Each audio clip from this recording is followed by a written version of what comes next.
todos ustedes. En realidad quisiera hacer una precisión. La presentación que tengo prevista es sobre algunos de los elementos, de los rasgos fundamentales de la reforma integral de la educación media superior. A ver si pueden poner la presentación, por favor. El motivo para hacer esto, para fundar en esto la presentación, fue que en fechas recientes, justo al estar planeando y platicando con filósofos de diferentes grupos, de diferentes dependencias, decían, bueno, es que en realidad conocemos poco qué es la reforma integral de la educación media superior. Es en ese contexto en el que se ha dado en fechas recientes una discusión importante alrededor del lugar que se tiene previsto dentro de ella para las asignaturas filosóficas. Ciertamente otro de los elementos de discusión importantes han sido esta cuestión de lo del enfoque por competencias, etcétera. Alguno de ellos, alguna en realidad, me sugería como algo importante el que pudiéramos tratar de abonar a poner un piso mínimo para la discusión que justo tomara en cuenta estos elementos o rasgos fundamentales para la discusión, es decir, el que se parta de algún conocimiento compartido con respecto a lo que es la RIEMS, la reforma integral. La siguiente, por favor.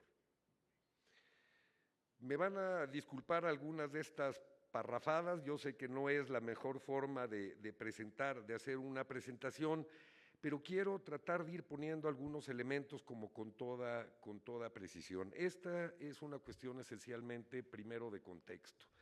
La reforma integral se da en una circunstancia en la cual la evidencia demuestra la enorme multiplicidad de propuestas académicas para el bachillerato, expresadas en planes de estudios que van desde aquellos de los subsistemas federales, son 7, de los de todas las entidades federativas, 32, de los de alrededor de 30, un poco menos, universidades que tienen subsistemas de bachillerato, estatales, federales, universitarias. Pero además tenemos distinciones como bachilleratos tecnológicos, tenemos el bachillerato general, pero además tenemos bachillerato intercultural, intercomunitario, bachillerato artístico y otro largo, etcétera, pues, ¿no? Tenemos desde luego instituciones públicas y privadas, en fin. Con base en lo dispuesto en la Ley de Educación y otras disposiciones, existe toda esta concurrencia de autoridades federales, estatales y de universidades autónomas para la definición de su propuesta educativa. Esto tiene valores positivos, desde luego. Esta diversidad en muy buena medida refleja las necesidades, las aspiraciones, las preferencias de segmentos de los alumnos. Pero por otro lado hay que reconocer que se daba en un contexto que en realidad planteaba falta de orden, de articulación y de sistematicidad en este tipo educativo que es ni más ni menos en este momento de la vida demográfica del país el que tiene un más rápido crecimiento. Tiene secuelas o tiene efectos muy graves, muy preocupantes.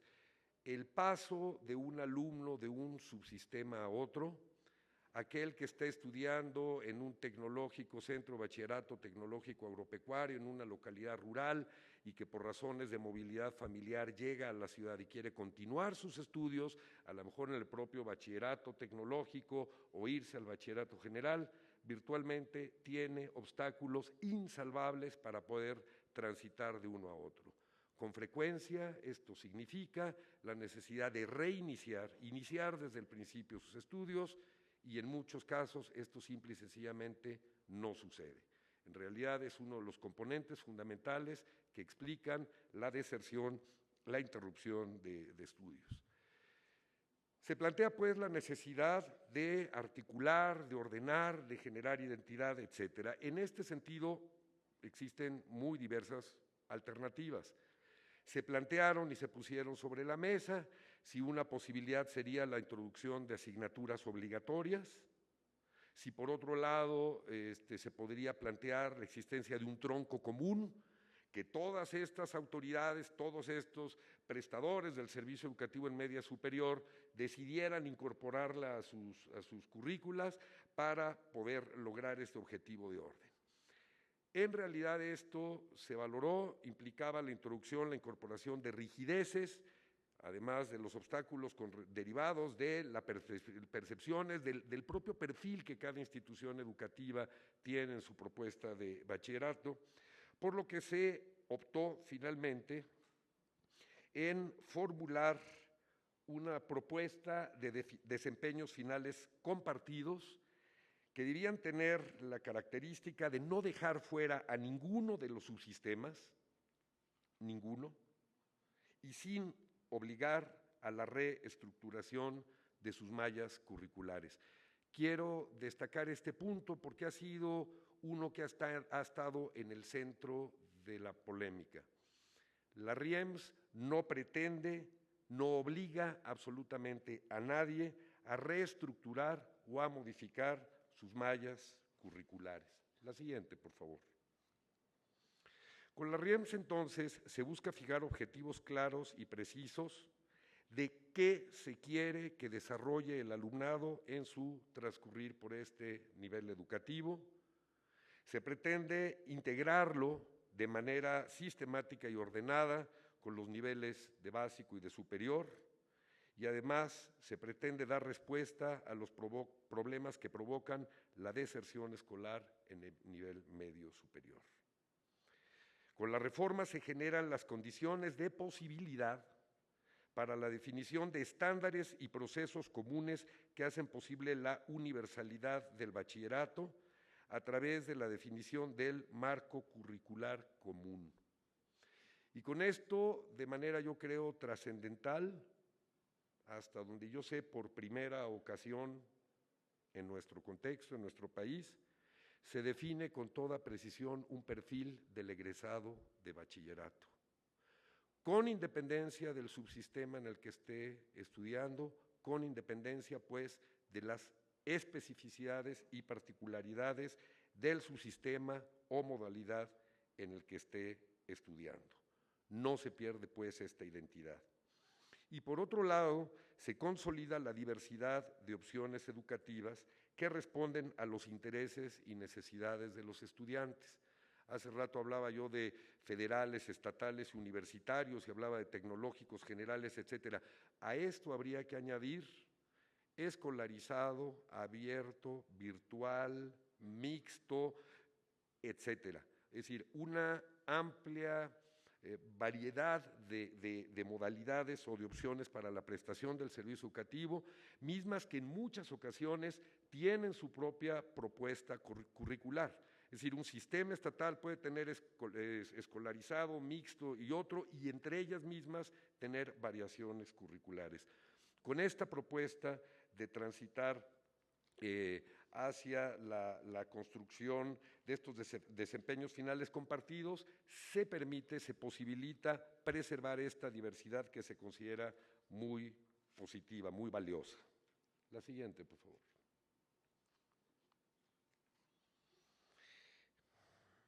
La reforma se funda en 4 ejes, algunos lo voy a desarrollar, otros solamente serán planteados.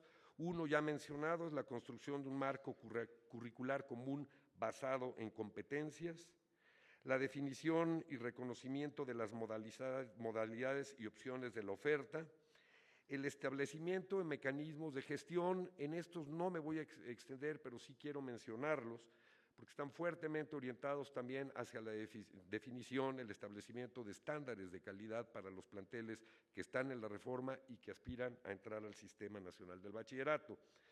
Formación y actualización docente, generación de espacios de orientación y tutorías, definición de estándares mínimos respecto a instalaciones y equipamiento, profesionalización de la gestión escolar, flexibilización para el tránsito entre subsistemas y evaluación para la mejora continua. Estos son algunos de estos elementos establecidos sobre los mecanismos de gestión. Y finalmente se contempla una certificación complementaria del Sistema Nacional del Bachillerato. La siguiente, por favor. Entonces, con el marco curricular común basado en competencias, construido y adoptado por la enorme mayoría de las instituciones y subsistemas de media superior, ha quedado establecida la base formativa esencial del bachillerato en México. El objetivo del marco curricular común define el sentido de los conocimientos para promover aprendizajes pertinentes que tengan significado en la vida real. Esto no implica la inclusión de conocimientos directa y automáticamente relacionados con la vida práctica y con una función inmediata. Esto creo que es un elemento a destacar y a subrayar, sino que busca generar una cultura científica y humanística que dé sentido y articule los conocimientos que se construyen y transforman en cada una de las disciplinas. La siguiente, por favor.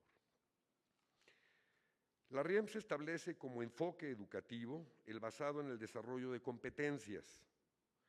Según el Acuerdo Secretarial 442, es uno de los 10, 11 acuerdos secretariales que dan forma, que constituyen, que integran la RIEMS, por el que se establece el Sistema Nacional del Bachillerato en un marco de diversidad, se define como una competencia como la integración de habilidades, conocimientos y actitudes en un contexto específico.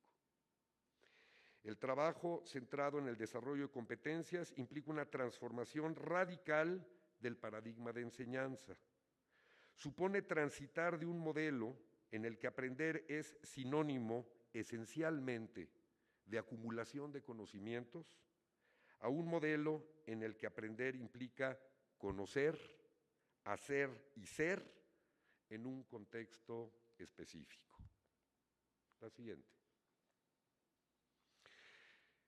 Si bien parte de la polémica se deriva de que el origen del término competencias proviene de este mundo globalizado y el mundo del negocio, hay que reconocer que dentro del ámbito educativo ha cobrado significados nuevos y distintos. Una cita de Perrenot es un autor que está fuertemente vinculado a toda esta discusión, dice: ser competente significa saber hacer, tener las competencias que se nos piden en el área que nos desenvolvemos. Es de destacar, sin embargo, que de manera lamentable este concepto se ha llegado a acotar por algunos al ámbito del entrenamiento laboral. Creemos, y esto se discutirá efectivamente en el panel subsecuente, que no es en sentido estricto. De lo que se trata con este enfoque educativo es enfrentar de manera reiterada a los alumnos con situaciones movilizadoras para que ellos puedan aceptar el reto, pero también lo suficientemente complejas para que no puedan limitarse a la simple reinversión de lo que ya saben. Decíamos hace un rato que se ha definido cuál es este perfil del egresado. Se constituye, la siguiente, por favor. Se constituye por las competencias genéricas y por las competencias disciplinares básicas. En los próximos minutos creo que esta construcción del tipo de competencias va a quedar más clara, pero esencialmente el perfil del egresado, aquel que debe cumplir un alumno del bachillerato, independientemente del subsistema, opción o modalidad que curse, están definidos por las competencias genéricas y las disciplinares básicas. Las genéricas son las que articulan y dan identidad a la educación media superior. Son las que todos los bachilleres deben estar en capacidad de desempeñar y les permiten comprender el mundo e influir en él. Les capacitan para continuar aprendiendo de forma autónoma a lo largo de sus vidas y para desarrollar relaciones armónicas con quienes les rodean. Estamos hablando de 11 competencias genéricas. Desde luego, en los documentos que son accesibles a través de las páginas están todas ellas. Yo he seleccionado simplemente 3 creo yo, adecuadas para poner este ejemplo en este contexto. El alumno, el que tiene esta competencia, es sensible al arte y participa en la apreciación e interpretación de sus expresiones en distintos géneros. Sustenta una postura personal sobre temas de interés y relevancia general, considerando otros puntos de vista de manera crítica y reflexiva.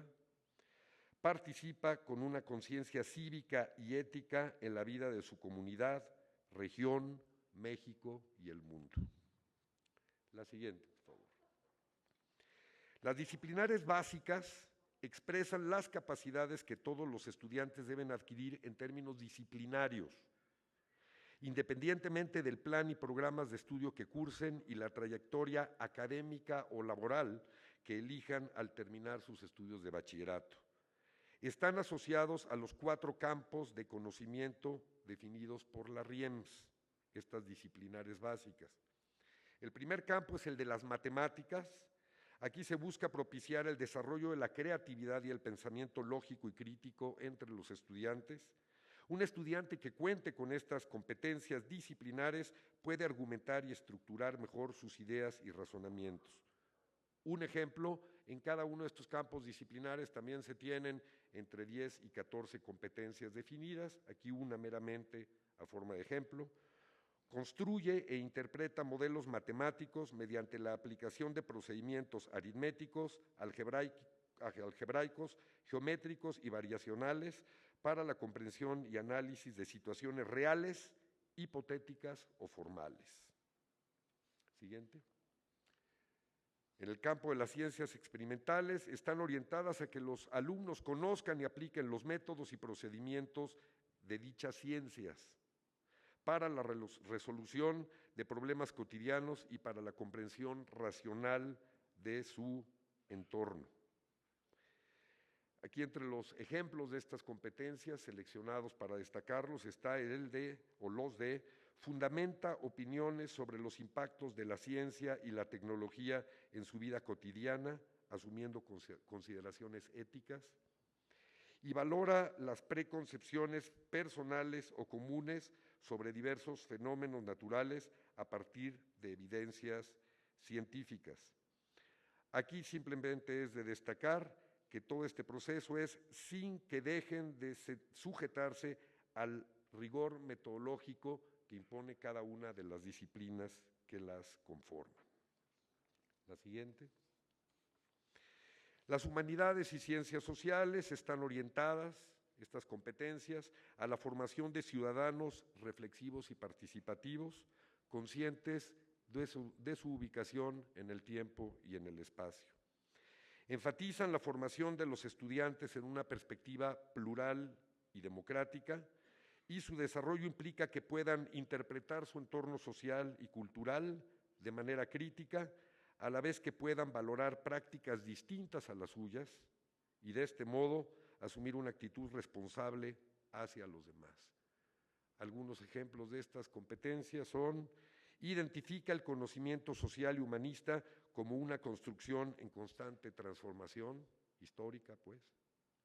Examina y argumenta de manera crítica y reflexiva diversos problemas filosóficos relacionados con la actuación humana, potenciando su dignidad, libertad y autodirección, y escucha y discierne los juicios de los otros de una manera respetuosa. Siguiente. En el campo de la comunicación, estas competencias están referidas a la capacidad de los estudiantes para comunicarse de manera efectiva en diversos contextos y mediante el uso de distintos medios e instrumentos.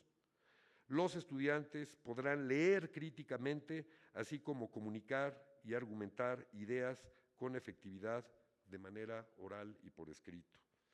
Entre las competencias que se incluyen está la de valora y describe el papel del arte, la literatura y los medios de comunicación en la recreación o la transformación de una cultura, teniendo en cuenta los propósitos comunicativos de distintos géneros. Valora el pensamiento lógico en el proceso comunicativo, en su vida cotidiana y académica. La siguiente, por favor. Incluye este cuadro o esta lámina para ubicar cómo está construido. Se habla efectivamente de competencias genéricas, disciplinares básicas, extendidas, profesionales básicas y extendidas. Cada uno de los subsistemas, según sus objetivos, según su propósito, tiene una diferente composición o integración de estas. Decíamos ya, las genéricas y las disciplinares básicas son compartidas por todos los subsistemas y son las que definen el perfil del egresado. En el caso, por ejemplo, de las preparatorias de la UNAM, los SHs, estas genéricas y disciplinares básicas se complementan con disciplinares extendidas. Ahí se tiene en la UNAM solamente de manera optativa la cuestión de formación para el trabajo, aunque existe particularmente en los SHs, tengo yo entendido. En el caso del bachillerato general, de la Dirección General del Bachillerato, y que es el que caracteriza también a los colegios de bachilleres de las entidades federativas, tenemos, además de las genéricas y disciplinares básicas, un componente muy importante de disciplinares extendidas, que se complementa con el de profesionales básicas. Para darles rápidamente una referencia, en nuestro caso son alrededor de un poco menos de 450 horas.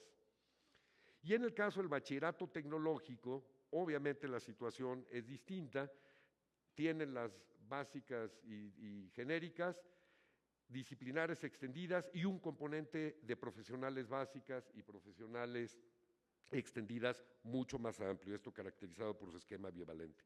La siguiente, por favor.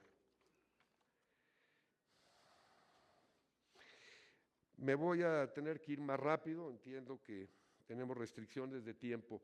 Quiero decir acá que la reforma integral de la educación media superior es una reforma resultado de un amplio e inédito proceso de construcción de consensos entre todos los actores relevantes de la media superior.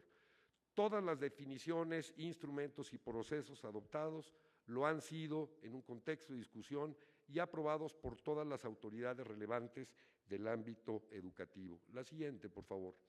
En el ámbito de CONAEDU ha sido un espacio privilegiado para la construcción de estos docentes, de estos programas, de estas modificaciones. Para la instrumentación de la RIEMS se dejó que cada subsistema con sus academias, con sus cuerpos colegiados, analizara la forma de instrumentar su reforma.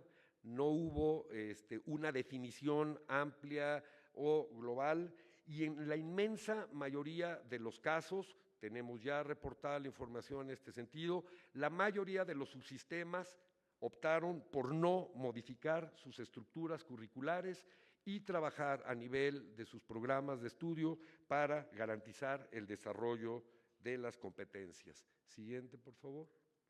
Decía yo que hemos trabajado en este sentido los 7 subsistemas federales, tanto del bachillerato general como del tecnológico. Se ha instrumentado en todos los subsistemas estatales, tanto centralizados de los estados como de los organismos descentralizados de los mismos. Y adicionalmente se han firmado convenios entre la SEP y 26 de las 27 universidades que tienen sistemas de bachillerato, donde se ha establecido el compromiso para la instrumentación de las reformas. La siguiente. Hemos concluido ya la etapa de diseño en lo fundamental. Estamos trabajando ya en la instrumentación de la reforma, en la ponencia, en la presentación del maestro Gago, se va a dar cuenta de este proceso. Aquí simplemente quisiera destacar que ya existen planteles integrados, incorporados al Sistema Nacional del Bachillerato. Cada uno de los subsistemas y dependencias está adoptando, está incorporando su ritmo, su intensidad para poder hacer esta incorporación. La tarea que prevalece hoy, que es una tarea permanente, definida como permanente, es la revisión continua y evaluación con fines de mejora de todos los procesos e instrumentos desarrollados. Pronto podremos, además, evaluar los resultados obtenidos por la primera generación de egresados para afinar y corregir lo necesario. La siguiente. En esta perspectiva, este foro internacional constituye para nosotros una enorme oportunidad, una valiosísima oportunidad para poder nutrir la discusión la discusión sobre 3 elementos ya han sido hoy mencionados acá, pero que consideramos clave. En primer lugar, necesitamos avanzar en la definición de qué es lo que un alumno debe aprender a propósito de la filosofía. Tenemos que avanzar en el perfeccionamiento de sus métodos de enseñanza, específicamente en la educación media superior. Y asimismo es urgente la formulación de una propuesta de formación docente para que en el marco del programa de formación docente de la EMS, el Profordems, donde nuestros cómplices, nuestros socios, nuestros amigos de ANUYES han organizado y desarrollado este proceso inédito también de formación docente que tiene como objetivo incorporar al casi 250.000 de docentes que trabajan en la media superior a este proceso de formación, decía, para que en el contexto de Profordems se ofrezca una opción para la formación en la didáctica y la actualización disciplinaria de la filosofía. Esta ruta ya se ha ido avanzando, se ha ido trabajando, por ejemplo, en el caso de las matemáticas. Creemos que es urgente, indispensable, fundamental trabajar una propuesta en este sentido en el ámbito de la filosofía. Y simplemente concluyo lanzando una propuesta. En la media superior es muy común que se organicen eventos, olimpiadas, encuentros, competencias, juegos, muchas veces asociados a temas, a disciplinas, actividades específicas, los tenemos en inglés o en matemáticas, desde luego las de biológicas, etcétera. Yo creo que sería muy buen momento para que nos planteemos el propósito de realizar este tipo de encuentros y eventos en los que alumnos de la educación media superior puedan discutir y poner en juego las competencias disciplinares básicas y genéricas desarrolladas, contando con la más amplia participación de las diversas comunidades filosóficas.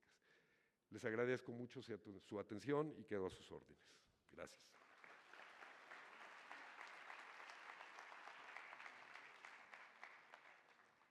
Continuamos la conferencia con el maestro Antonio Gago.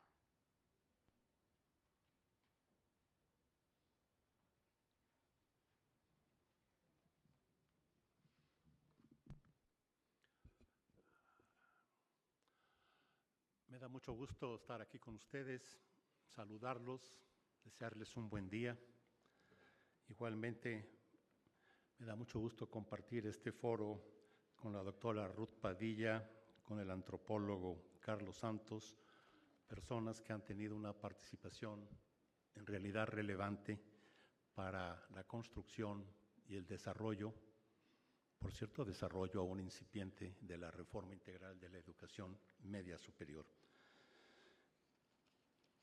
Quiero subrayar algo que ya anticipó Carlos Santos en relación a el propósito, la finalidad de este foro en particular, de esta mesa.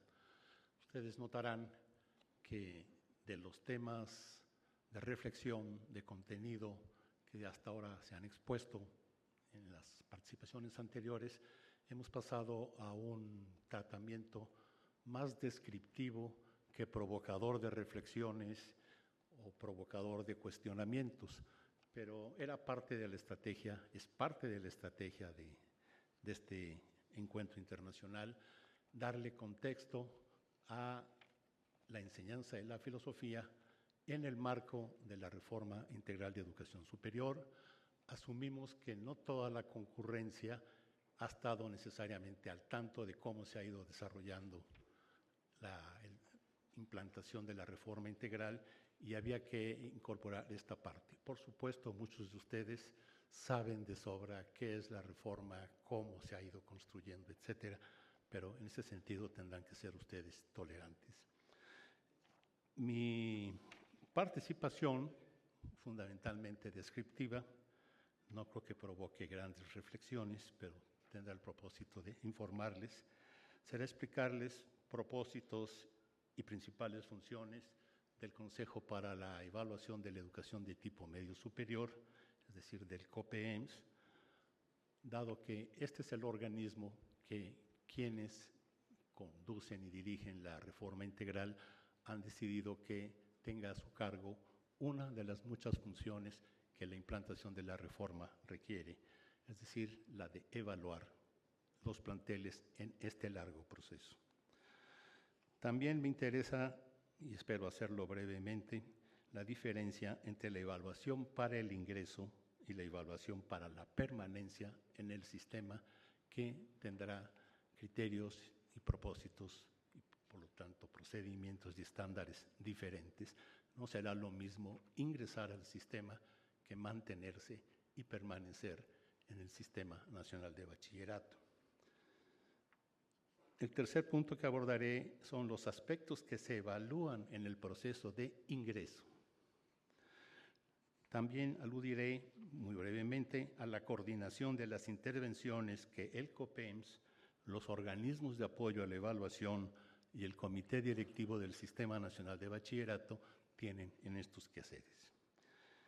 Trataré de subrayar, dejar muy claro lo que es el compromiso del COPEMS en relación con la formación filosófica en los planteles que solicitan ingresar al Sistema Nacional de Bachillerato. Y finalmente, como ya les decía Carlos, daré algunas cifras, algunas descripciones de los avances que se tienen hasta la fecha.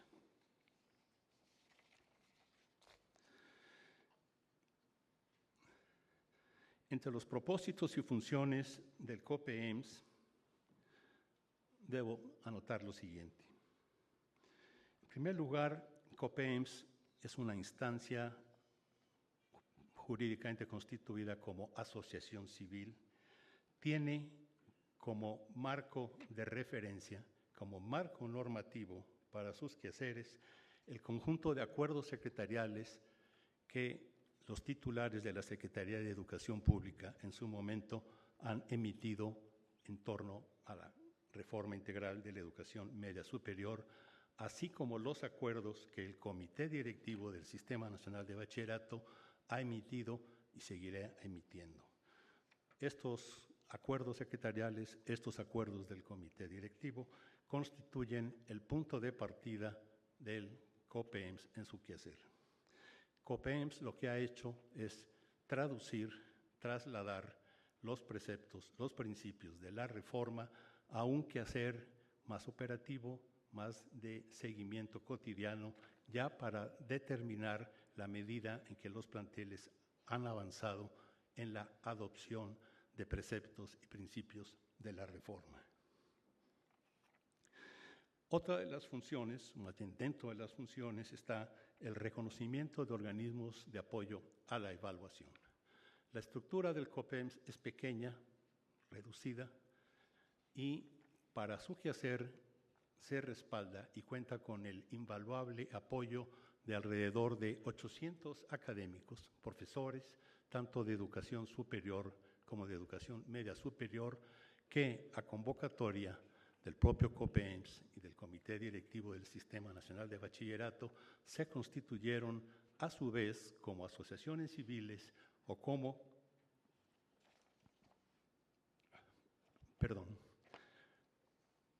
sociedades civiles para apoyar las tareas de evaluación que se realizan.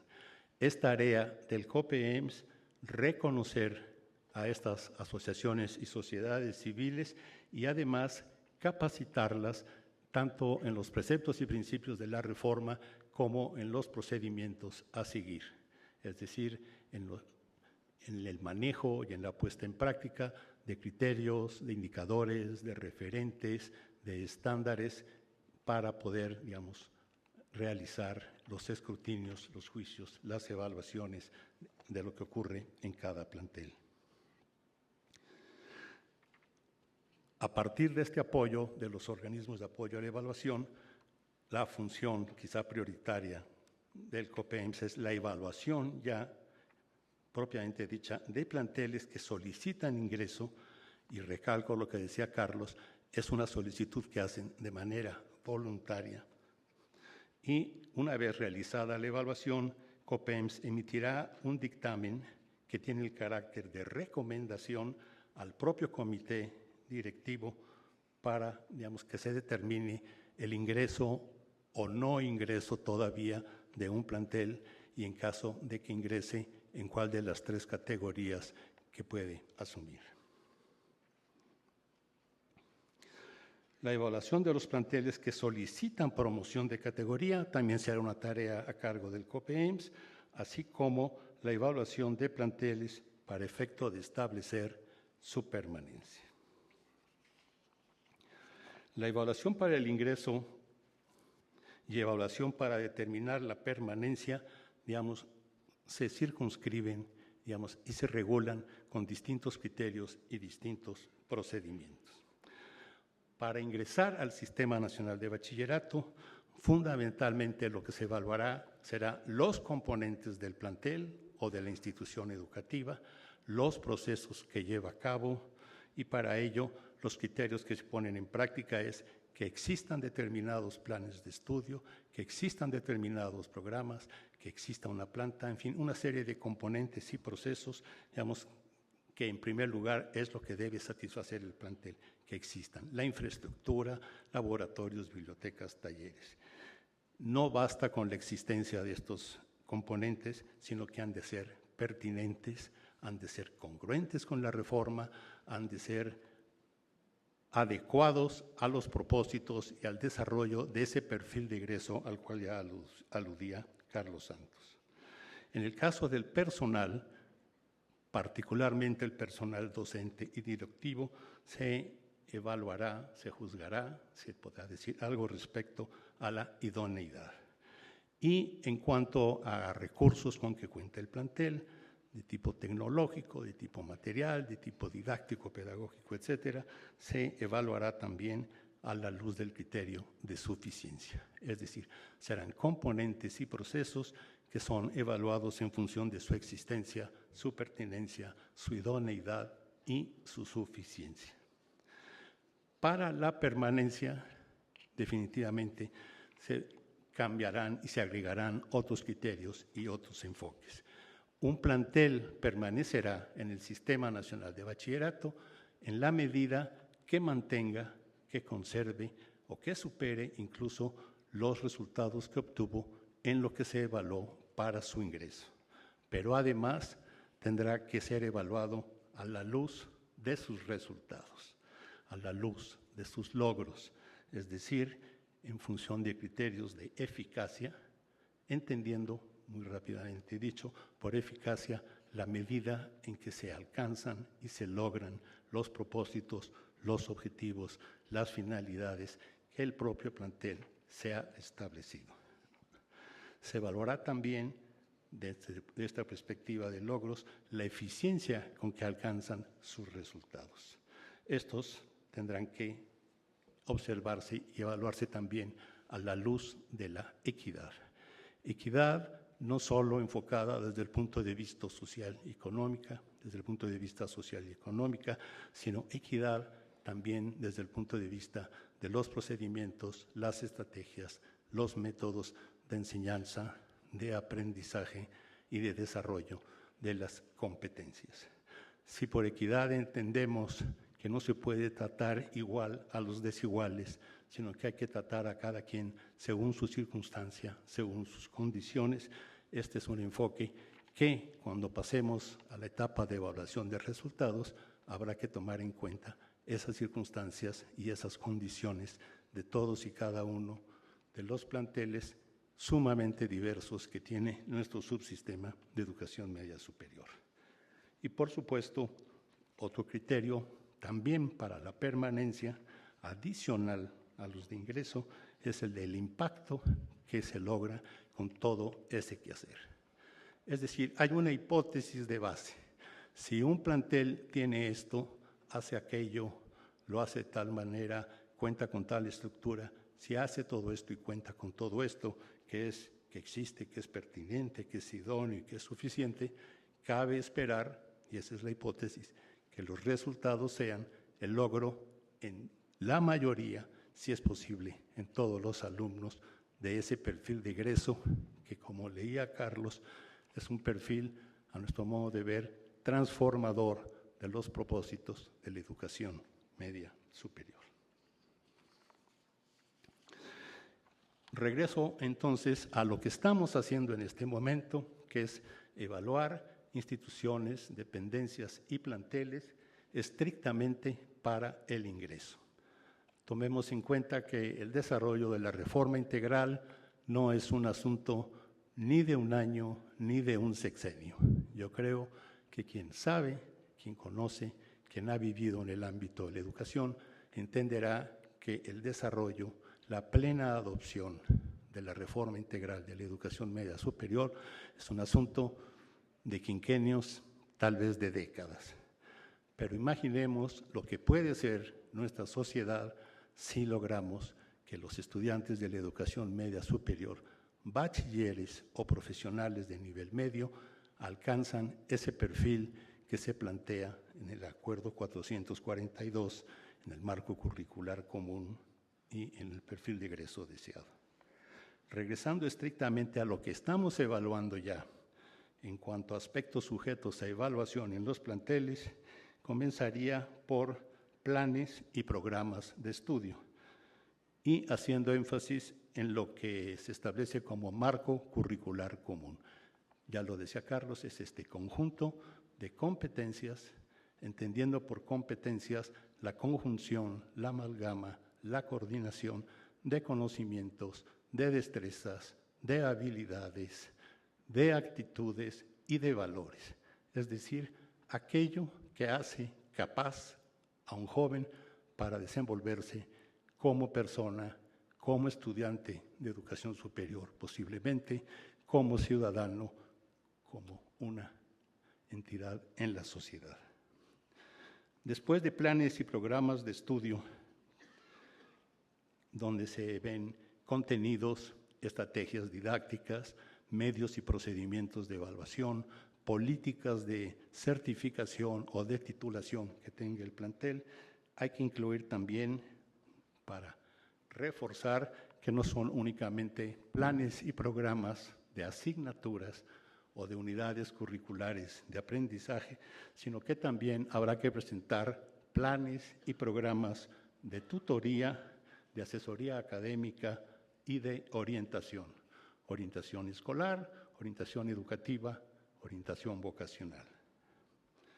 Tutoría y orientación forman parte de uno de los ejes de la reforma, que es atender a las necesidades de estudiantes que favorezcan, que actúen, digamos, en favor de la retención de los estudiantes en su ciclo educativo.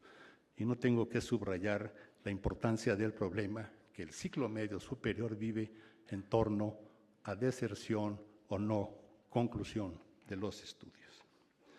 También es aspecto sujeto a evaluación, el perfil de los docentes, toda la planta académica y del personal directivo del plantel.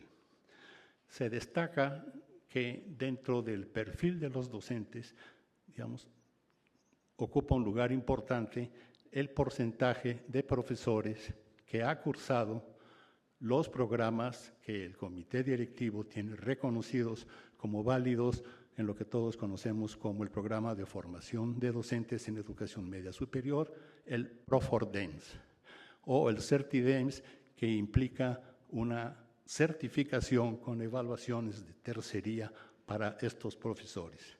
Aquí se incluyen los diplomados que imparten los planteles de educación media superior de la red que la ANUYES tiene en las universidades e instituciones de educación superior que imparten media superior y que tienen a su cargo la capacitación, la adecuación del perfil de los profesores a los propósitos de la reforma.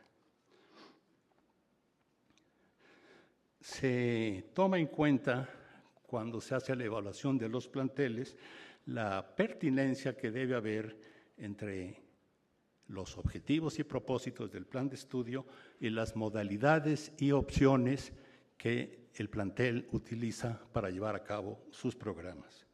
La reforma es sumamente respetuosa de la diversidad, no impone condiciones en este sentido.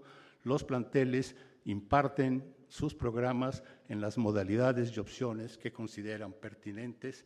Simplemente lo que se pide es que haya congruencia, que haya adecuación de la estrategia seguida, si va a ser presencial o va a ser a distancia, con las estrategias didácticas y con los procedimientos para evaluar y certificar. A cada modalidad y a cada opción educativa corresponderán precisiones particulares en el proceso de evaluación. Finalmente, quedan un par de aspectos.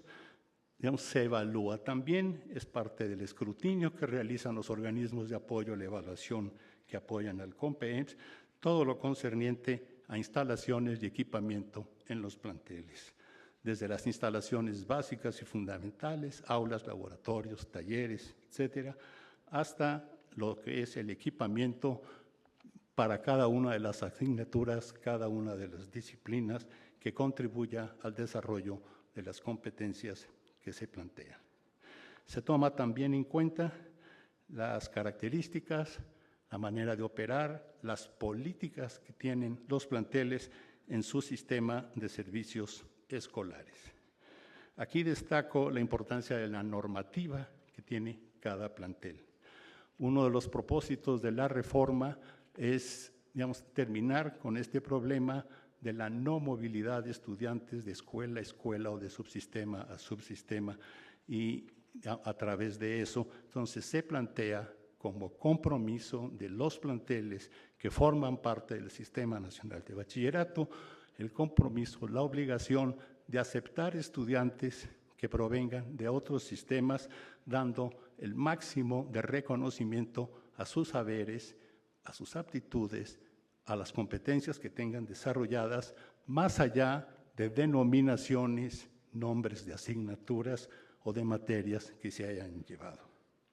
De ahí que también forme parte de los asuntos a evaluar el sistema de servicios escolares y la normativa institucional. Dentro de las normas que se espera implanten y desarrollen y pongan en práctica los planteles, está el desarrollo de cuerpos colegiados dentro de cada plantel o dentro de cada subsistema o institución al cual pertenezcan, de tal manera que las decisiones académicas, incluso administrativas, de los planteles sean establecidos, deliberados por cuerpos académicos que actúen de manera colegiada en los planteles. Esos son, muy a grandes rasgos, los aspectos que el COPEEMS y los organismos de apoyo a la evaluación toman en cuenta para determinar el ingreso y la categoría que se propone al comité directivo.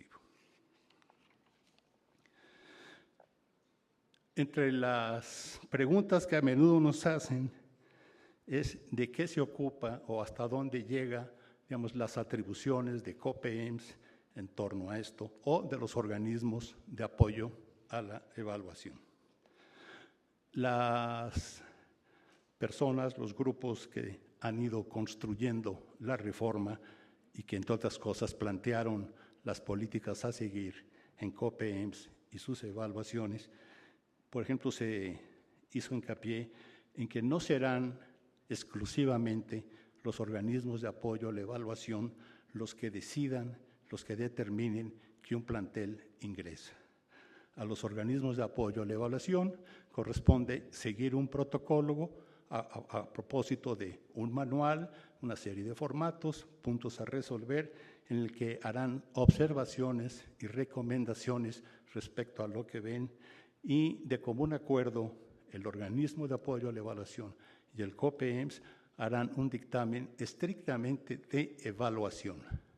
Dictamen que después tendrá que ser juzgado, evaluado a su vez por el Comité Directivo del Sistema Nacional de Bachillerato, instancia que, se pronunciará finalmente acerca del ingreso y la categoría que tendrá determinado plantel.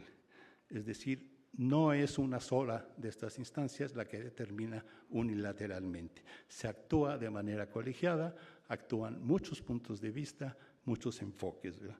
Pero dada la jerarquía, y la posición que se ocupa en esto, corresponde en última instancia al comité directivo pronunciarse en este sentido. En la jerga que hablamos internamente, los planteles saben que una cosa es el dictamen de evaluación y otra será el pronunciamiento que haga el comité directivo. Esto se traduce en documentos muy concretos, muy particulares y distintos. El dictamen de evaluación es un documento amplio, describe el método que se siguió, los criterios que se pusieron en práctica, los indicadores, los estándares, en qué medida se cumplió, tiene observaciones, tiene recomendaciones. Quiero subrayar esta parte de las observaciones y las recomendaciones. Es decir, en COPEMS, en el Sistema Nacional de Bachillerato, se promueve lo que en nuestro medio conocemos como evaluación formativa. Es decir, no es una evaluación que desahucie, que dé un juicio para hoy y para siempre. Es una evaluación que se toma como estrategia para la mejora continua.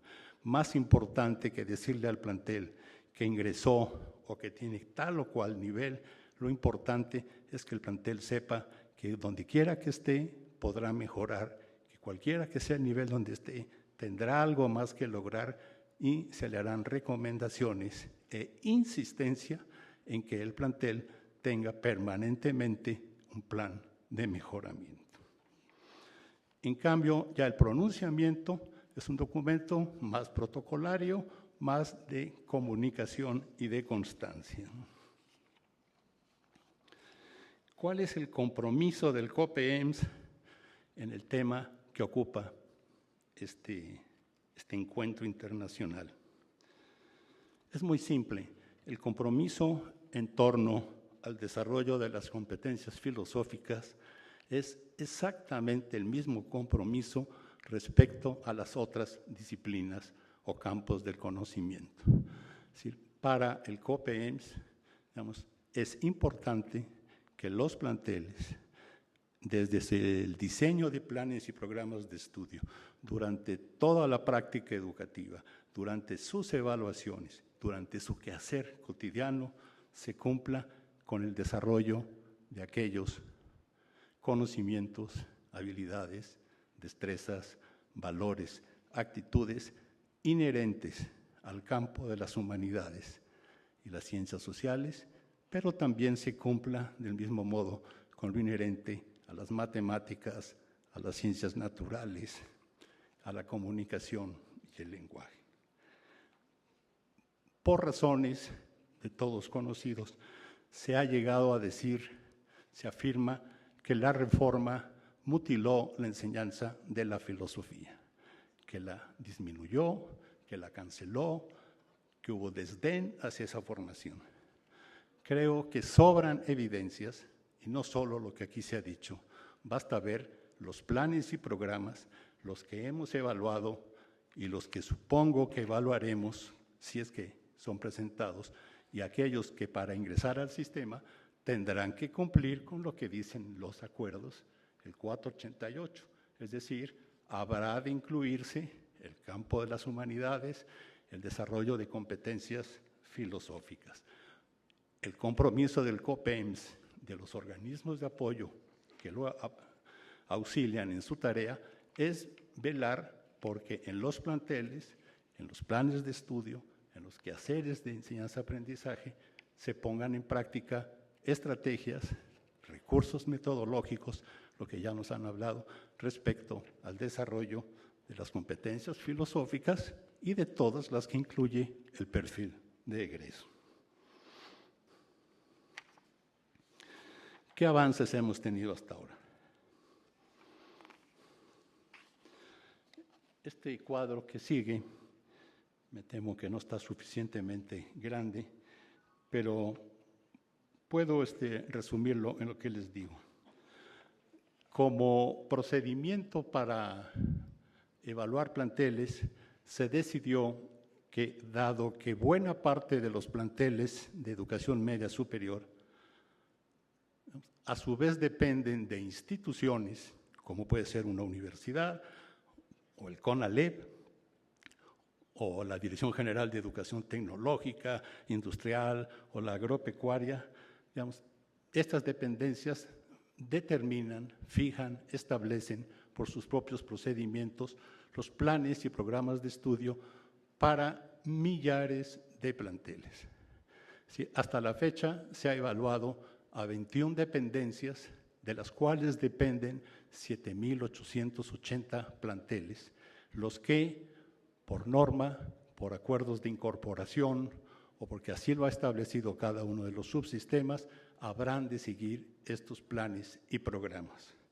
La evaluación de estas 21 dependencias e instituciones nos lleva a un universo potencial de planteles que, una vez que se les haga la visita institucional y se haga la evaluación de su planta docente, de sus instalaciones, etcétera, digamos, se irán incorporando al plantel. Pero por lo pronto ya cumplieron con el primer requisito, que es haber adoptado planes de estudio y programas de asignatura o de unidad curricular de aprendizaje acordes, digamos, a la que su institución o dependencia, que ya están alineados dentro de los preceptos de la reforma. Y por lo tanto, dado que la formación filosófica, el desarrollo de competencias filosóficas forma parte del marco curricular común, esto no es optativo, es común a todo estudiante de cualquier programa, no solo de bachillerato, sino de formación profesional técnica. Puede ser solo en el bachillerato general, puede ser en los bachilleratos tecnológicos o bivalentes, o puede ser estricta y exclusivamente en su formación profesional.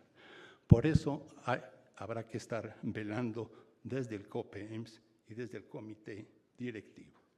Ustedes verán, tendrán acceso a estos cuadros, tanto en la página de la SEP como en la página del COPEEMS, al detalle de cuántos planteles, tanto particulares como públicos, digamos, siguen los planes y programas que hasta ahora se han evaluado. Y también hay un dato correspondiente al cierre del ciclo escolar 2010-2011, es decir, el que ya está concluido, en cuanto a la matrícula que potencialmente estará en el sistema ya con estos planes y programas. Esto nos lleva a 3.571.000 estudiantes, como se ve en la segunda parte de este cuadro. Les decía yo, la incorporación y el pleno desarrollo de la reforma es un asunto de muchos años. Si tomamos en cuenta que el subsistema de educación media superior tiene poco más de 15.000 planteles y que cada uno de los que decida ingresar al sistema será evaluado no solo en cuanto a planes y programas, sino en cuanto a muchos otros asuntos, ustedes verán que el proceso es largo, pero el resultado valdrá la pena. Otro ejercicio que se hizo en el contexto que les comentaba hace un momento es el de destacar o indagar, y eso lo hicimos con las 21 dependencias cuyos planes y programas evaluamos, es cuál ha sido el tratamiento de las asignaturas filosóficas o cuál ha sido el abordaje del desarrollo de las competencias filosóficas en estos 21 conjuntos de planes y programas de estudio que tendrán impacto en estos 7.000 y tantos planteles con esta matrícula de 3,5 millones de estudiantes, es decir, más del 80% de la matrícula en el nivel. Eso es lo que aparece en este otro cuadro, en el que muy ligeramente, digamos, se presenta cuál era la situación antes de la reforma, cuál es la situación después de la reforma. Es decir, después de la emisión de los acuerdos secretariales y particularmente del acuerdo 488, que como mencionaba el subsecretario Miguel Ángel Martínez esta mañana, dio mayor precisión, mayor claridad al compromiso del subsistema de educación media superior de abordar la formación filosófica y el desarrollo de sus inherentes competencias.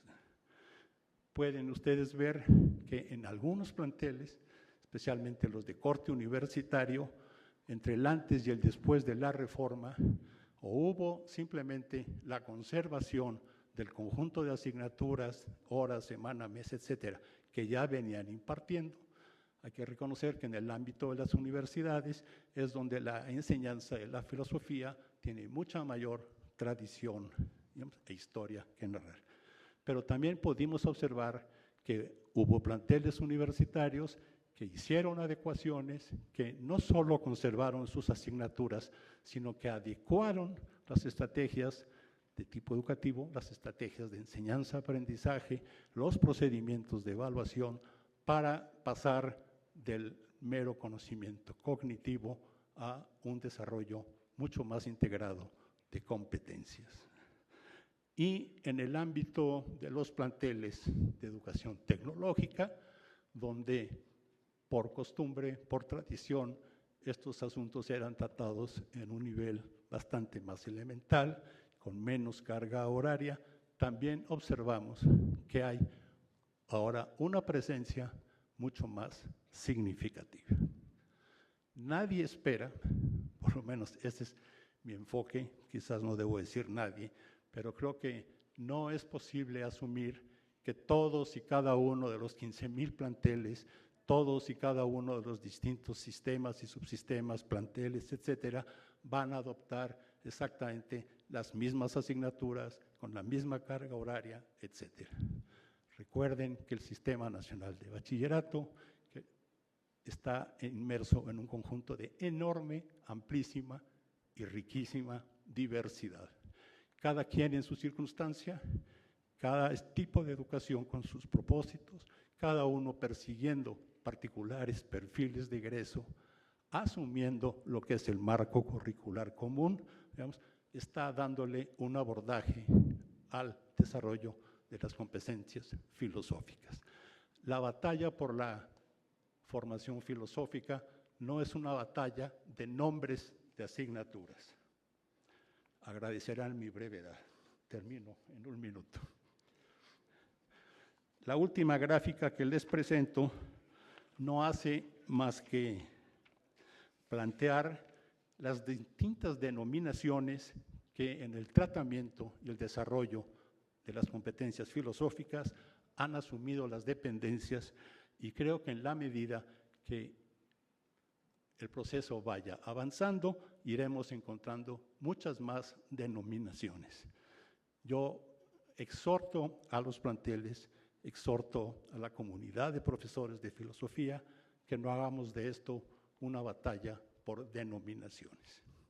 Al invitar, como ya lo han hecho antecesores en este foro, a la comunidad filosófica a sumarse a este proceso, a contribuir su experiencia, su información, sus conocimientos y sus actitudes al desarrollo de estrategias tanto de enseñanza como de evaluación para el desarrollo de estas competencias, a colaborar con los planteles universitarios o con los planteles de educación tecnológica, sean públicos o particulares, en la construcción de repertorios para el desarrollo de esto.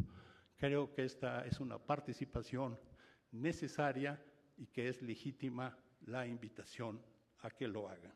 En ese sentido, COPEEMS, y estoy seguro que también la Secretaría, verán con beneplácito que la comunidad filosófica, independientemente de rubros o membretes, se sumen a este esfuerzo. Ustedes ven que se trata de enseñar ética, estética, lógica, filosofía, métodos de investigación, temas selectos de filosofía, ciencia y tecnología, y en fin, todas las posibles maneras de denominar un propósito. Quiero iniciar con palabras que no son mías, pero que me parecen útiles para esta tarde. En palabras de Platón, la creencia verdadera por razones es saber. La desprovista de razones está fuera del saber. Luis Villoro. El objetivo principal de este trabajo es participar en la reflexión sobre la enseñanza y el aprendizaje de la filosofía en México frente a los nuevos enfoques y el cambio de paradigmas en la educación del tipo medio superior en un modelo curricular basado en desarrollo de competencias. La nueva perspectiva de las formas de aprender y el cambio en el rol que desempeñan los actores del hecho educativo representan un gran reto conciliar las más puras tradiciones de las ciencias particulares con la necesidad de desarrollar competencias para la vida, que por su naturaleza obligan a un enfoque multidisciplinario complejo. Villoro afirma, ¿me dan la primera, por favor? Villoro afirma que la filosofía no es una ciencia. La filosofía no descubre nuevos hechos ni propone leyes que expliquen su comportamiento. La filosofía analiza, clarifica, sistematiza conceptos. Al hacerlo, pone en cuestión las creencias recibidas, reordena nuestros saberes y puede reformar nuestros marcos conceptuales. Hasta aquí Villoro. Con base en esta afirmación, en el primer apartado se pretende hacer un acercamiento a qué es el conocimiento y cuáles son las competencias que la filosofía puede ayudar a desarrollar en cualquier persona, en especial en un adolescente en formación. En el segundo apartado se enuncian los principios básicos de la reforma integral de la educación media superior y de los aspectos básicos también del marco curricular común, que afortunadamente los voy a hacer más breves gracias a Carlos, relativos a las competencias disciplinares, en particular de la filosofía. En el tercer y último apartado se describe cómo pueden articularse las competencias disciplinares de la filosofía en un currículo particular, para lo cual se toma el caso del Bachillerato General por Competencias de la Universidad de Guadalajara, que es la institución de donde yo provengo, y la inclusión de unidades de aprendizaje que contienen los principios filosóficos puntuales, a saber, la ética, la estética, la lógica y, en nuestro caso, la epistemología. E inicio diciendo, ¿qué es el conocimiento? Buscar una respuesta a esta pregunta exige entrar a un debate que data de cientos de años, desde el momento en que los filósofos argumentaban para defender su postura sobre qué es y cómo se adquiere el conocimiento. Al no ser experta en el tema, no está en mi ánimo hacer una propuesta al respecto, por lo que me limitaré a enunciar algunos conceptos necesarios para hablar posteriormente de las competencias disciplinares y que, entre muchos otros, pueden dar pie a una amplia discusión sobre el papel de la filosofía en la formación de un individuo. De inicio, y sin desconocer la importancia de todos los que aportaron a la construcción del pensamiento filosófico, quiero partir de la frase que resume la idea de Descartes acerca de este tópico, muy conocida e incluso frecuentemente citada, aunque no siempre continuo: pienso, entonces existo, como fundamento del pensamiento racional en el que se basa la ciencia occidental. Para un joven de 15 a 17 años, la duda sobre lo que ve, escucha y siente puede ser la base para preguntarse sobre el mundo en que vive e iniciar su proceso de conocimiento al analizar conceptos y reflexionar sobre ellos en la búsqueda de respuestas. En ese proceso, seguramente tendrá que revisar y proponer argumentos que pueden ser coincidentes o contradictorios entre sí, lo que coincide con la concepción de Locke, para quien el conocimiento era la percepción del acuerdo o desacuerdo entre dos argumentos o ideas. En tanto que para encontrar los argumentos debe saber qué hacer para localizar información y validarla, y entonces, bajo esta perspectiva, quizá pudieran encontrarse puntos de coincidencia con Ryle, que diferenciaba el conocer cómo y el conocer qué, y refería el primero al saber actuar, saber cómo comportarse, mientras que el segundo se relacionaba con el conocimiento factual sobre algo, para saber que algo es cierto. Beuchot dice certeramente que la filosofía, cito, da lo que tiene, no usurpa funciones, por ejemplo, de la sociología, la politología, la economía o la antropología, etcétera.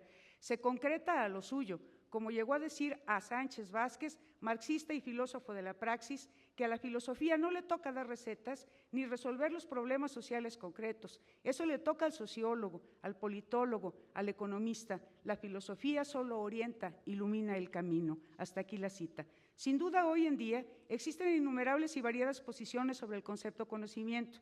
Personalmente, en el proceso de búsqueda de alguna definición que integrara las ideas centrales, encontré algunas que me parecieron adecuadas para los objetivos del presente trabajo y que seguramente muchos podrían debatir. Blaubert define el conocimiento como la actividad humana orientada a reflejar la realidad objetiva en la conciencia del hombre. La cuestión relativa a la esencia del conocimiento se halla indisolublemente ligada a la solución del problema fundamental de la filosofía, y es cita textual. Para Villoro, el conocimiento es un proceso psíquico que acontece en la mente de un hombre, es también un producto colectivo, social, que comparten muchos individuos y que, cito nuevamente, puede reducirse a dos formas: saber y conocer. La garantía de acierto en el saber es la justificación objetiva. La objetividad supone el acuerdo posible de una comunidad epistémica. Todo saber, por ser objetivo, puede ser impersonal. Hasta aquí la cita de Villoro. Ahora bien, hablo del conocimiento porque es la esencia misma del aprendizaje. Para aprender es necesario experimentar un proceso cognitivo que lleve al sujeto que aprende a reestructurar sus redes conceptuales, y este aprendizaje, que es parte de su naturaleza, le permite adaptarse a su realidad natural y social. Cuando la adquisición del conocimiento se remite a una institución escolar, la discusión se centra en los modos de enseñar y aprender. Durante mucho tiempo, los psicólogos y pedagogos pusieron su mirada en lo que el profesor debía hacer durante el proceso de enseñanza-aprendizaje, bajo el supuesto de que el estudiante aprendía mediante la simple transmisión del conocimiento experto del docente. En las últimas décadas, esa perspectiva ha cambiado, ubicando el foco de atención en lo que el alumno hace para aprender mediante la construcción de su propio conocimiento. En palabras de Barr y Tag, en su expresión más breve, el viejo paradigma, un colegio es una institución que existe para proporcionar enseñanza, sutil pero consistentemente, estamos derivando hacia un nuevo paradigma, un colegio es una institución que existe para producir aprendizaje. Hasta aquí la cita. Ahora se enjuicia a los viejos métodos expositivos por considerarse obsoletos, en el esquema del emisor-receptor, mediante el cual el alumno almacenaba el conocimiento emanado del profesor, quien era el poseedor de la sabiduría, mediante un trasvase mecánico de lo que era valioso aprender. Hoy es generalmente aceptado, si me dan la siguiente, por favor, hoy es generalmente aceptado que el alumno es el generador de su propio conocimiento a través de la interrelación con las múltiples fuentes de información y experimentación, en tanto que el profesor debe proveer las actividades de aprendizaje que lleven a la adquisición de conocimiento en niveles cognitivos crecientes. Esta nueva visión de lo educativo implica un cambio de paradigma que es difícil aceptar para muchos profesores. No sé qué tanto se alcance a ver el esquema, pero la idea es ilustrar cómo ambos paradigmas han ido evolucionando en el tiempo. A pesar de que desde el inicio del siglo XX, Dewey decía que el núcleo del proceso de enseñanza consiste en el diseño de ambientes donde los alumnos puedan interactuar y estudiar de qué manera aprender, la realidad es que las teorías de la enseñanza y el aprendizaje centradas en el estudiante se desarrollaron de manera posterior y hoy son la base de un nuevo paradigma educativo. Las corrientes ortodoxas de la educación se preguntan cómo es posible adaptar la enseñanza de las humanidades a este nuevo enfoque educativo que promueve un aprendizaje integral, multidisciplinario y no específico disciplinario, y que privilegia el desarrollo de capacidades sobre el aprendizaje de saberes teóricos. Para intentar aportar elementos de reflexión a este debate, será necesario analizar primero la naturaleza misma de la filosofía y cómo se construye el conocimiento filosófico para saber si esa construcción puede darse a partir de un enfoque multidisciplinario y si con ello se genera la ruptura de una estructura lineal de adquisición de saberes filosóficos que pudiera ser considerada como irrenunciable por los expertos. El ininterrumpido avance tecnológico y los cambios en la estructura social han traído consigo nuevas formas de hacer y de actuar para responder a los problemas o conflictos de la vida diaria. Las necesidades sociales cambian paulatinamente ante un mundo en constante evolución y este, a su vez, define parte de la naturaleza del desarrollo de la humanidad. Nuestra época es denominada hoy como posmoderna y se habla de que ahora nos encontramos en la sociedad del conocimiento por sus innovadoras herramientas tecnológicas de información y comunicación. El concepto sociedad de conocimiento hace referencia a la forma en que la información y el conocimiento son abordados tal como productos globales, integradores y colaborativos. La economía y su estructura en la red dependen del conocimiento y el uso de las tecnologías, es decir, la productividad se relaciona directamente con la generación, procesamiento y transmisión de la información, rompiendo con el esquema económico anterior relacionado con las materias primas. Ante este panorama conviene señalar que también el funcionamiento social se modifica y acusa necesidades de transformación para atender nuevas demandas. En el caso particular de la educación, la innovación tecnológica y las nuevas demandas del mercado laboral han redefinido la orientación en el proceso de enseñanza y aprendizaje con el objetivo de formar individuos competentes para enfrentar los retos de la posmodernidad con las capacidades necesarias para aprender a conocer, aprender a ser, aprender a hacer, aprender a vivir juntos, como lo dijo Delors. Con base en lo anterior, gradualmente se han diseñado políticas nacionales e internacionales que marcan las pautas para definir o caracterizar los modelos educativos. Un ejemplo de ello se encuentra en la Declaración Mundial de la Educación Superior para el Siglo XXI de la Organización de las Naciones Unidas para la Educación, la Ciencia y la Cultura en 1998. México ha respondido a los retos del presente con acciones que permitirán revertir los indicadores bajos en educación y aumentar la calidad de la enseñanza. los esfuerzos para implantar un nuevo modelo educativo que deja atrás la enseñanza lineal con el docente como único gestor de saberes y trae al centro del debate el proceso del aprendizaje colaborativo, multidisciplinario y autogestivo empiezan a dar sus primeros frutos. El modelo basado en un enfoque para el desarrollo de competencias se implementó en la educación escolar de nuestro país a partir del 2004, en tanto que en la educación primaria y secundaria se aplicó en el 2008 y en 2006, y a partir de 2008 dio inicio en el tipo educativo medio superior mediante la ya multicitada Reforma Integral de la Educación Media Superior promovida por la Secretaría de Educación Pública y la creación del marco curricular común en el Sistema Nacional de Bachillerato. Como ya se dijo, no lo voy a repetir, el marco curricular da pautas para que este perfil del egresado describa un conjunto de competencias y esta primera descripción de las competencias del perfil de egreso fue modificado a través de un acuerdo secretarial donde se incorpora al campo de las ciencias sociales, el campo de las humanidades y en él a las disciplinas filosóficas de la filosofía ética, estética y lógica, para en esos 4 campos disciplinares que ya describió el antropólogo Carlos Santos englobar lo que comprende el marco curricular común. Sin embargo, el espíritu de la formación filosófica del estudiante del nivel medio superior aparece desde el propio Acuerdo Secretarial 444 cuando establece que las competencias disciplinares básicas de ciencias sociales están orientadas a la formación de ciudadanos reflexivos y participativos, conscientes de su ubicación en el tiempo y el espacio. Dichas competencias enfatizan la formación de los estudiantes en una perspectiva plural y democrática. Su desarrollo implica que pueden interpretar su entorno social y cultural de manera crítica, a la vez que pueden valorar prácticas distintas a las suyas y de este modo asumir una actitud responsable hacia los demás elementos todos relacionados de manera directa con la filosofía. Conviene ahora recordar lo señalado por Beuchot para valorar la importancia de la filosofía en la sociedad cuando afirma: por consiguiente, la filosofía ha tenido repercusión en la vida social, cultural y política y económica de nuestro país.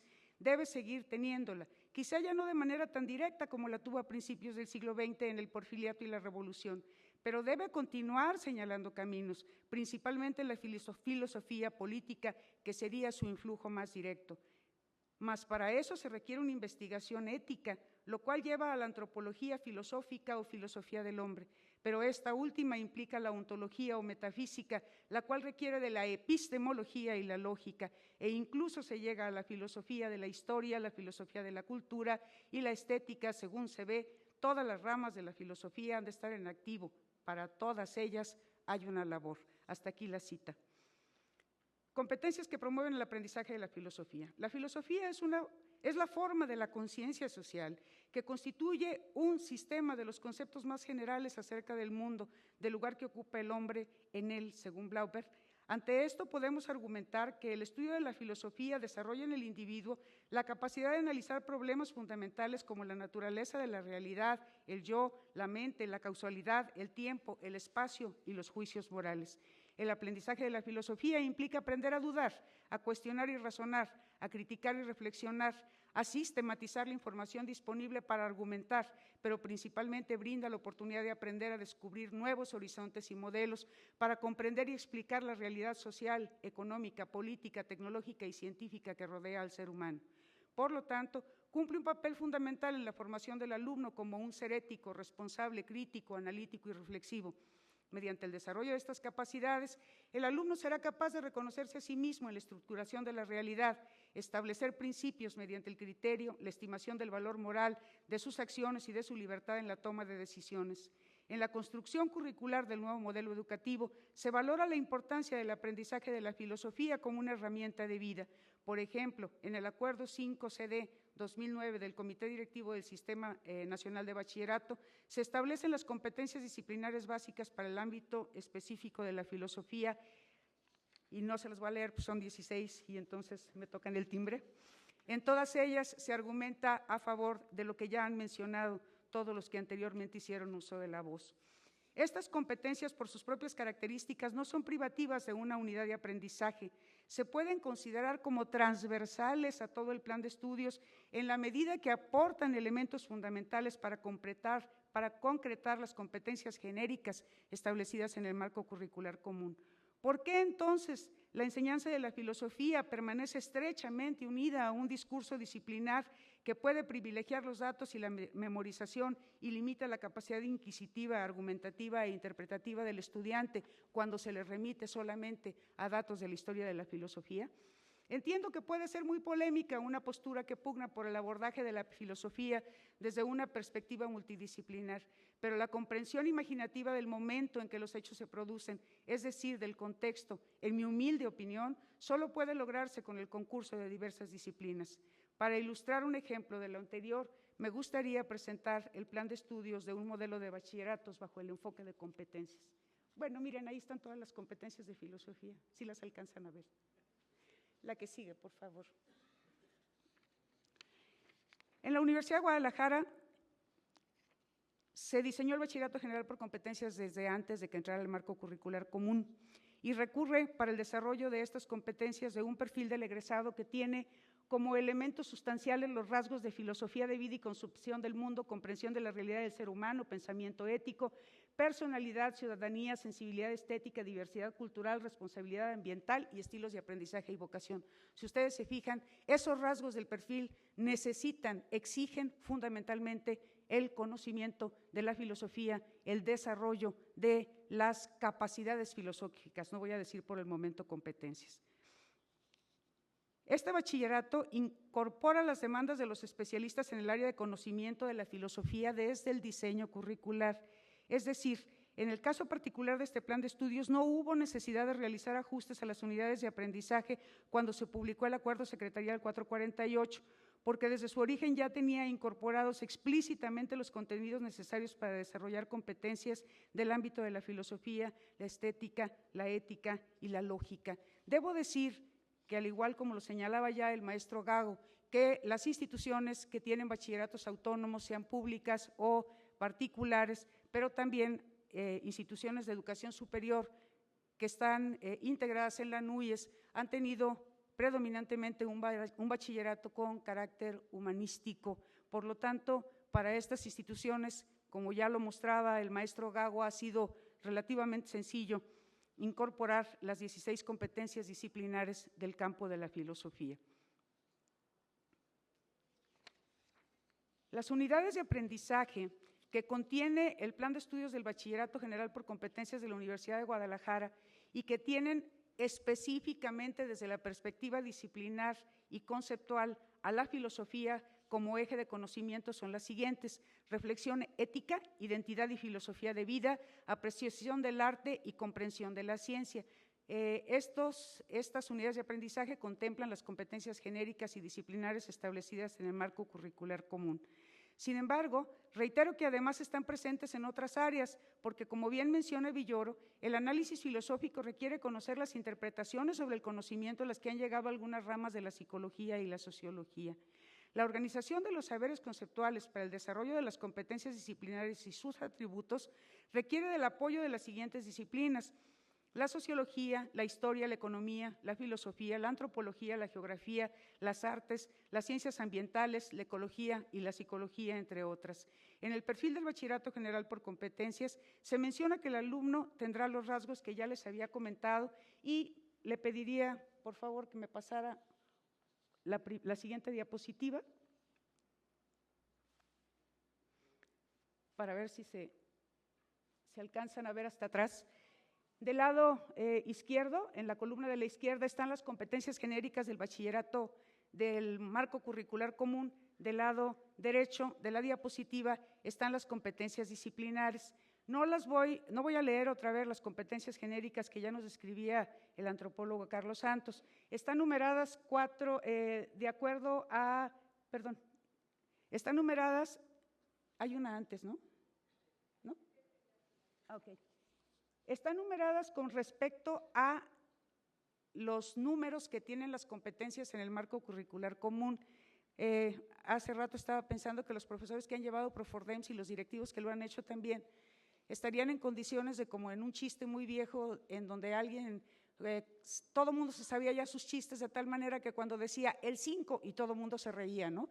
Ahora tal vez en el caso de los profesores que han llevado Profordems también puedan ubicar las competencias por el número que tienen en el marco curricular común. Pero, por ejemplo, en este curso que es Identidad y Filosofía, es un curso que al menos toma 3, 4, 5, 7 de las competencias genéricas, porque, como mencionaba yo en un momento anterior, son competencias que están relacionadas directamente con esta disciplina tan fundamental, y entonces en la institución de la que yo provengo diseña o describe competencias disciplinares que también están vinculadas a las 16 competencias a las que hacía referencia hace un momento. Por ejemplo, la primera, asume un comportamiento ético sustentado en principios de filosofía para el ejercicio de sus derechos y obligaciones en diferentes escenarios sociales. 2. Argumenta sus ideas respecto a diversas corrientes filosóficas y fenómenos históricos sociales mediante procedimientos teórico-metodológicos. Si se fijan, no hay una historia de la filosofía en nuestro plan de estudios. Sin embargo, sí tiene que revisar el estudiante las distintas corrientes filosóficas para poder cumplir con esta competencia. La siguiente, participa en la construcción de su comunidad propiciando la interacción entre los individuos que la conforman en el marco de la interculturalidad. Propone alternativas de solución a los problemas de convivencia de acuerdo a la naturaleza propia del ser humano y su contexto ideológico, político y jurídico. Así están las 4 unidades de aprendizaje que tienen que ver con este campo, que, como les decía, es comprensión de la ciencia, que básicamente es una introducción a la teoría del conocimiento y a la epistemología; identidad y filosofía de vida, que aborda las principales corrientes filosóficas y las integra para poder interpretar su realidad social y natural. Igualmente, si me pasa la siguiente, por favor. Está la de reflexión ética, que si bien no se llama ética como tal, y nos han peleado mucho nuestros colegas filósofos porque no se llama ética y no reflexión ética, también se vincula con las competencias disciplinares del marco curricular común, con las competencias genéricas del marco curricular común, pero con las competencias disciplinares que se han descrito por el Comité Directivo del Bachillerato. En este caso, al menos aborda 3 de las 16. La primera es: identifica el conocimiento social y humanista como una construcción en constante transformación, valora las diferencias sociales, políticas, económicas, étnicas, culturales y de género y las desigualdades que inducen. Valora las distintas prácticas sociales mediante el reconocimiento de sus significados dentro de un sistema cultural con una actitud de respeto. Y finalmente, si me dan la siguiente, en el caso de apreciación del arte estaríamos, comprensión de la ciencia la dejé mal ubicada anoche, pero está en el mismo tenor. Si me dan la siguiente, por favor.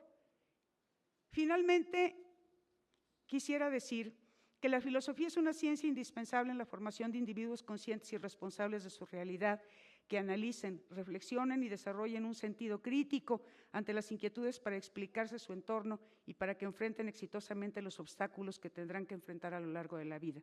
Recordemos que es en el bachillerato donde se presenta la última oportunidad para que un joven adquiera estas capacidades, elija o no continuar con sus estudios en el campo de las humanidades o las ciencias sociales, o bien se disponga a insertarse directamente en el área laboral. La necesidad de que el bachillerato incluya a las disciplinas filosóficas no está a discusión desde mi punto de vista.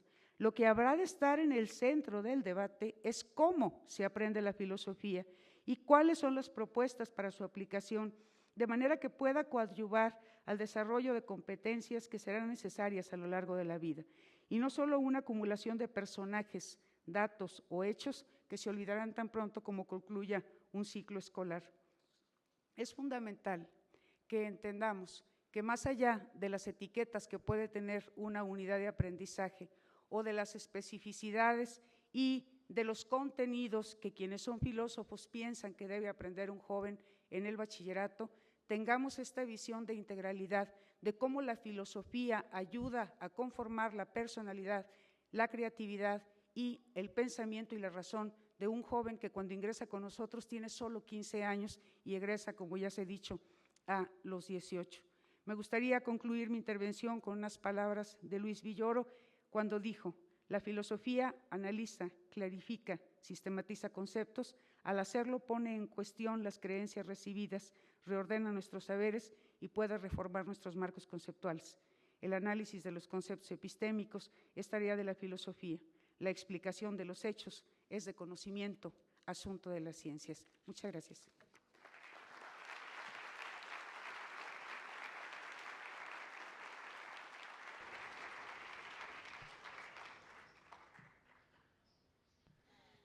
Agradecemos por su participación a Carlos Santos, Antonio Gago y Ruth Padilla. Despidámoslos, por favor, con un fuerte aplauso.